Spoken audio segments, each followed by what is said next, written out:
उससे बच सकते हैं। और आजकल तो ये बहुत कॉमन है। आँखों का आपने अभी बात की कि हम जिस हिसाब से टेक्नोलॉजी यूज़ करते हैं तो हमारी आँखें कितनी ज़्यादा अफेक्ट होती हैं।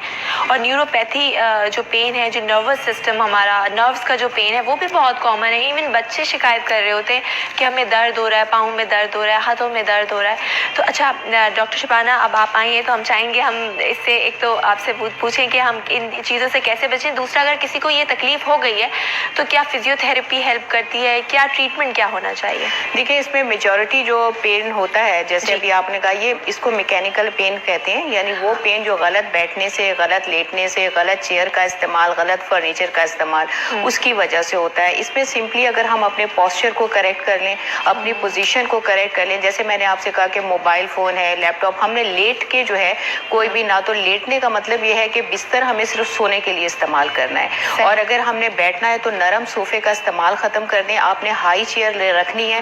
हाई चेयर के अलावा आपने जब भी मोबाइल फ़ोन सुने, जैसे स्पेशली वर्किंग के दौरान जो लेडीज़ स्पेशली यूँ कान के साथ फ़ोन लगा लिया, तो क्या होता है, एक साइड की जो हमारी डिस्क है वर्टिब्रल, उसके ऊपर प्रेशर आता है, तो हमें जो ज़्यादातर डिस्क के प्रॉब्लम होते हैं, डीजनरेशन के प्रॉब्लम होते हैं, या मसल शॉर्टनिंग के प्रॉब्लम होते हैं, वो मसल एक साइड के मसल घिस जाते हैं, एक साइड के मसल जो है वो उसकी लेंथ है, एक तरफ प्रेशर आ रहा है डिसयूज़ की वजह से, यानी ये सारी चीज़ें जो है मैकेनिकल पेन में आती हैं। आपने फर्नीचर का इस्तेमाल सही करना है। और अगर आपने ऑफिस में बैठे हैं, ऑफिस में भी आपने अपने टेबल की हाइट थोड़ी ऊंची रखें और आई लेवल पे रख के लैपटॉप यूज़ करें। और दूसरी चीज़ ये कि अगर आपने अपने ऑफिस में कोई आपका सामान जैसे रखा है, तो आपने इस तरह करके सामान नहीं उठाना, आपने पूरी बॉडी को टर्न करना है और फिर आपने उस चीज़ को उठाना है। यही आपने रूल रखना है। आप घर में भी बैठें कि पूरी बॉडी को आपने टर्न करना है, सिर्फ अपने गर्दन को टर्न करके कोई चीज़ नहीं उठानी।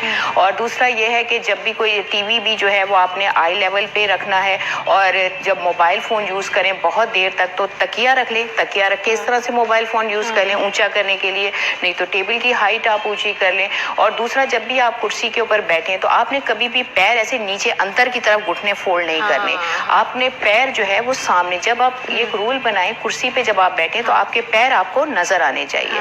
और एक और चीज़ ये कि अक्सर ऐसा होता है कि हम यूँ एक साइड पे यूँ करके बैठ जाते हैं, उससे उसको अवॉइड करें। एक साइड पे हम जैसे आगे यूँ करके खड़े हो जाते हैं, उससे भी हमारे वर्टिब्रल कॉलम पे, हमारी बैक पे, हमारे स्पाइन पे प्रेशर होता है। हमेशा जो है अपनी पोजीशन जो है स्ट्रेट रखें। जब भी आप बैठें पीछे बैक सपोर्ट ज़रूरी है। और जिनको दर्द है या कोई प्रॉब्लम है तो कमर के पीछे एक कर्व होता है, वहाँ पर आप या तो बैक सपोर्ट रखें, नहीं है अगर बैक सपोर्ट तो एक छोटा सा कुशन ले लें और वो कुशन आपने कमर के पीछे रखना है, जिससे आपका जो कर्व है उसको सपोर्ट होगी और आपकी बैक के ऊपर स्ट्रेन नहीं आएगा। तो ये कुछ छोटी छोटी सी चीज़ें हैं, छोटे छोटे से असूल हैं। और उसके अलावा ये सबसे अहम ये कि आप अपनी विटामिन डी, यानी जो बहुत इंपॉर्टेंट फैक्टर है हमारा, जो हमारी बोन्स के ऊपर भी, हमारे मसल्स, उसके बाद हमारा इम्यून सिस्टम स्ट्रॉन्ग करता है। होता ये कि जब हम टेक्नोलॉजी का इस्तेमाल कर रहे होते हैं, ज़्यादातर घंटों हम अंदर बैठे रहते हैं, हमारी वॉक ख़त्म हो गई, हमारी एक्सरसाइज ख़त्म हो गई, हमारा सन एक्सपोजर ख़त्म हो गया, क्योंकि विटामिन डी आपको मिलता ही धूप से आपका एक्सपोजर होता है, तो आपके लीवर में चेंजेस आती हैं और विटामिन डी आपकी बॉडी में प्रोड्यूस होता है। तो हम क्या करते हैं, घंटों बैठे हैं, टीवी देख रहे हैं, ड्रामे देख रहे हैं, लैपटॉप पे बैठे हैं, तो उससे ये होता है कि एक्सपोजर नहीं है धूप से, विटामिन डी आपका कम है। विटामिन डी कम है तो आपका कैल्शियम जो आप ले भी रहे हैं तो वो एब्जॉर्ब नहीं होगा। ये सब इंटर रिलेटेड है। तो आपने कोशिश यही करनी है कि अपना विटामिन डी का टेस्ट कराएं। और उसके अलावा ये कि सन एक्सपोजर तकरीबन जो है वो आपने 15-20 मिनट की धूप जो है वो 12 बजे से 4 बजे के दरमियान की वो धूप आपने लेनी है। सब्ज पत्तों वाली सब्जियों का इस्तेमाल अपनी खुराक में आप ज़्यादा करें। उसके अलावा जो सीजनल फ्रूट्स हैं वो बहुत इंपॉर्टेंट है। सिट्रस फ्रूट जैसे रसदार जो है, जैसे आपका अब तो बहुत अच्छा सीज़न आ रहा है, माल्टा, कीनू है, ये सारे इसमें विटामिन सी होता है जो हमारी बॉडी की रिपेयरिंग करता है, हमारे टिश्यूज़ की ग्रोथ करता है।